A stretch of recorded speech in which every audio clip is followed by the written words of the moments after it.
Number 10. Greta Vedler. Greta Vedler was a young Russian supermodel who received widespread attention in early 2021 for calling Vladimir Putin a psychopath on her social media. In a country known for inflicting harsh punishment on people who criticize those in power, it was a gutsy and dangerous move, especially since she made a post during a time authorities were cracking down on free thinkers. Just a few weeks later, Vedler disappeared from Moscow. She didn't return her friends' calls, but remained active on social media, sparking fears something bad might have happened to her after her negative post on Putin. Many worried she had been taken into custody, or maybe even killed for her honest thoughts and opinions. Answers finally came almost a year later, when a concerned friend convinced someone in Moscow to file a missing persons report on Vedler. Soon after that, authorities found her body about 300 miles, 483 kilometers outside Moscow. Surprisingly, her death had nothing to do with politics. The model's boyfriend, Dmitry Korovin, confessed to killing Vedler during an argument over money. He admitted he killed her by strangling her to death. The killer slept by her corpse for 3 days before stuffing the body into a suitcase and leaving it in the trunk of his abandoned car. Korovin said he kept posting from her social media account to avoid triggering unwanted suspicion, but it didn't help in the long run. Number 9. Angela Stolt. Angela Stolt and her neighbor James Schaefer had an interesting relationship, to say the least. It's unclear whether the two had a romantic relationship in their Deltona, Florida neighborhood. They were close enough for Angela to receive some of James's Social Security benefits starting in 2012. Under the agreement they had, Stolt would get $100 per month. But Schaefer apparently kept overdrawing on their shared bank account, leaving her empty-handed at a time when she had come to financially rely on him. Just months later, Schaefer went missing. At the time, he was very behind on rent. Some of his friends and family assumed he skipped town due to his financial troubles. Stolt became a suspect weeks later when a relative said she had admitted to killing Schaefer. She was taken in for questioning and eventually confessed to the murder. Stolt claimed James attacked her at a cemetery one night when they were sitting together in her car. She supposedly stabbed him in the eye with an ice pick in self-defense.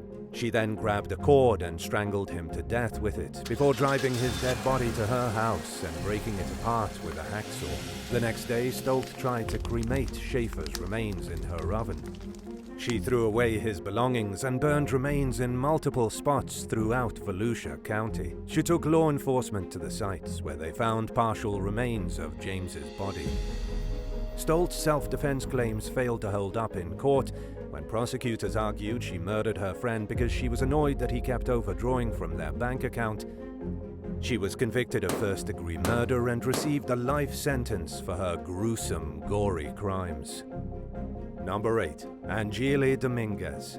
Earlier this year, police in Little Ferry, New Jersey, got a call that there was a stabbing inside a local home.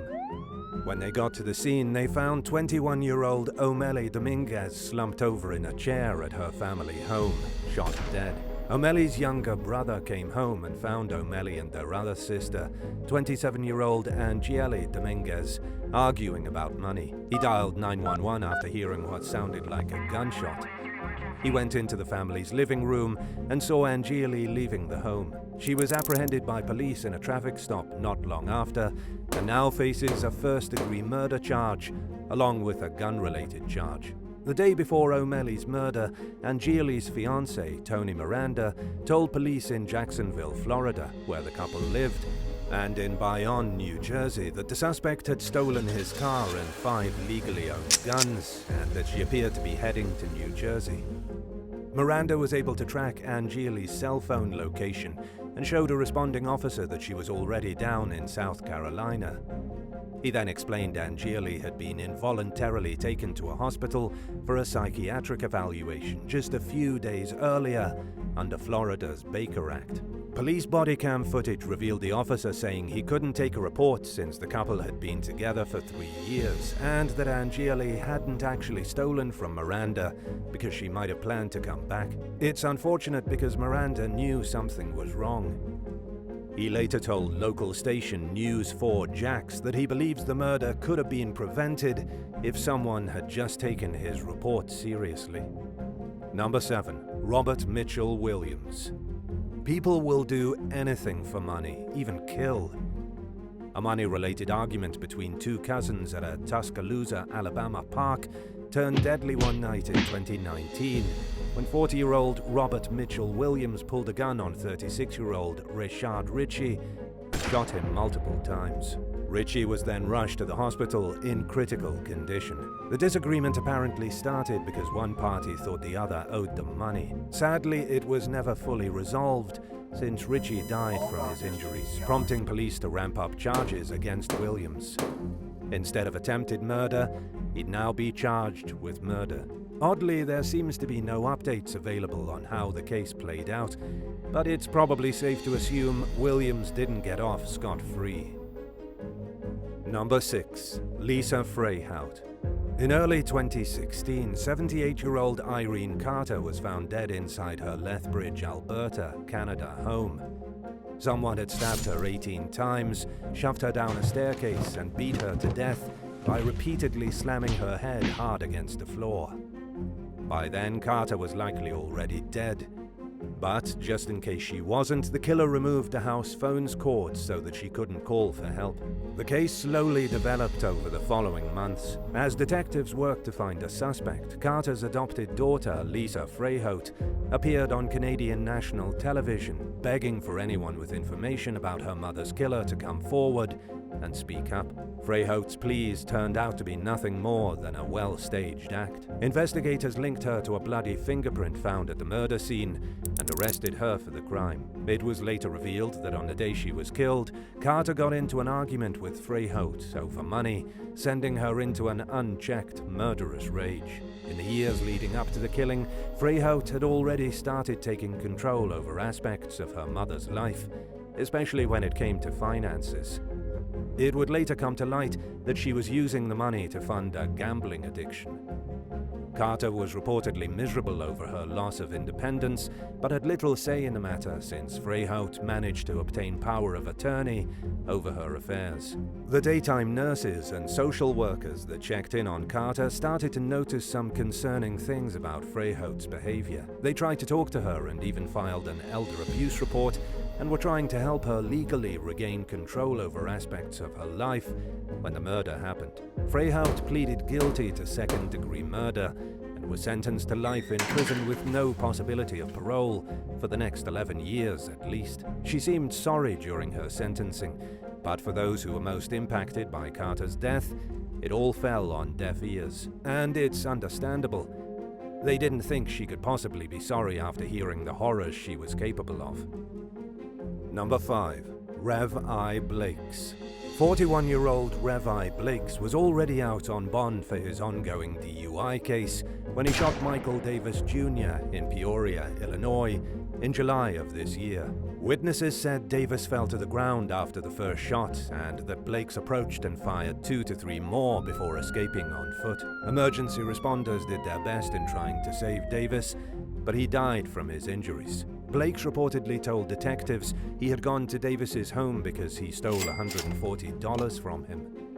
The victim's mother confirmed the two had a money-related dispute before the shooting. Police charged Blakes with 3 counts of first-degree murder, 1 for each shot fired. He lashed out at his initial hearing, saying there was no evidence against him, according to the Peoria Journal-Star. But a judge quickly shut him down and moved on to the next case. If convicted, Blakes could face a possible 45-year to life sentence. He's also still on the hook for his DUI charge, and if he's found guilty of that, any sentence he receives will be served consecutively with his punishment for the murder. Number 4. Om Prakash. After noticing he hadn't seen his tenant in a while, a landlord in Delhi, India, recently reported her missing.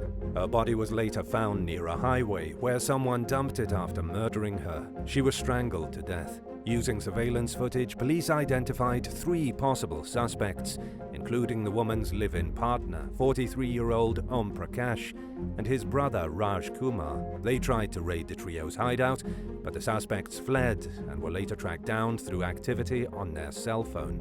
Investigators determined the victim had lent money to a neighbor, and it sent Om Prakash into an unwarranted, uncontrolled rage. After killing the woman, he called his brother for help to dispose of her remains.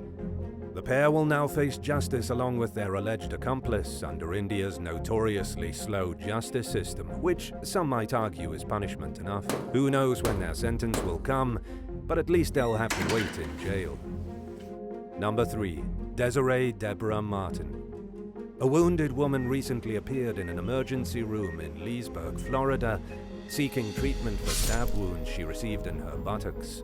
Police came to the hospital to interview her and learned the incident happened when she left to get money somebody owed her.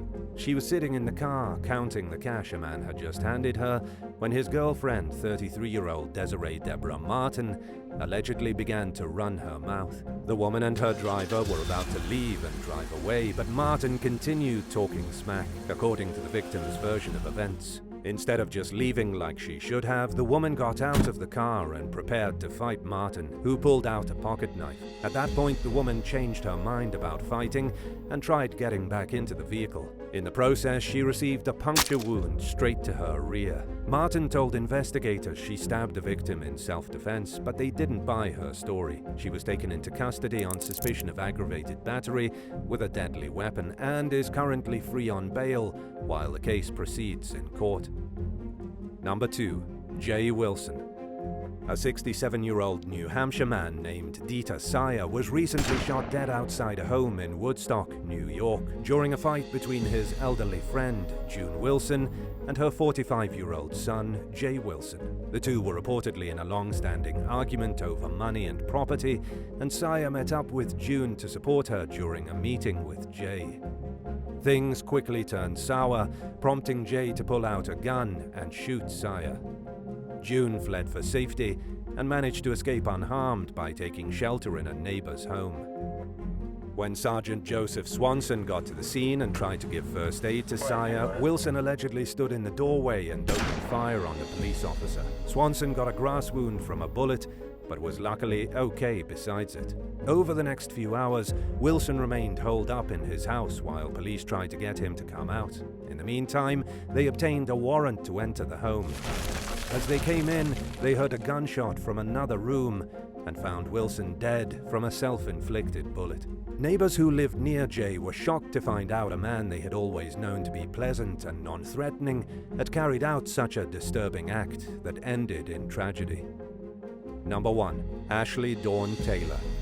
In May of this year, police in Hagerstown, Maryland, were dispatched to a local home where they found 43-year-old Tia Noelani Sakai with a gunshot wound in their abdomen. While getting treated at the hospital, she identified 35-year-old Ashley Dawn Taylor as her shooter. The women were roommates who lived together the previous year. Taylor had gone to Sakai's home demanding money that Sakai admitted she owed the woman. An argument then broke out, at which point the shooting happened. Sakai managed to wrestle the gun away from Taylor, who left the scene. A few days later, she was apprehended. She faces charges of attempted first and second-degree murder, first and second-degree assault, and reckless endangerment, along with 4 other gun charges. There were no witnesses other than the 2 women at the scene of the crime, leading Taylor's defense attorney, Daniel Tate, to question whether his client was being charged based on reliable evidence.